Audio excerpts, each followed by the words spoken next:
میں نے انسان کو فضول میں پریشان ہوتے ہوئے دیکھا ہے۔ اب آپ کہیں گے وہ کیسے؟ جب آدمی کسی دوسرے شخص کے بارے میں بغیر کسی معقول سبب کے غلط رائے قائم کر لیتا ہے تو وہ ذہنی الجھن میں پریشان ہو کر تین طرح سے پریشانی کا شکار ہوتا ہے۔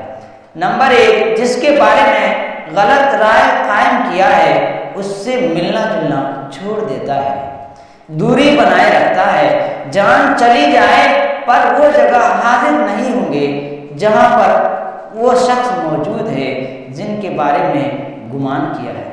نمبر دو، اگر بالفرض کبھی ملاقات ہو جائے تو چہرے پر بغض، حسد، کینہ، کپٹ اور نفرت کے آثار دکھتے ہیں، چہرے کا رنگ بدل جاتا ہے۔ اب وہ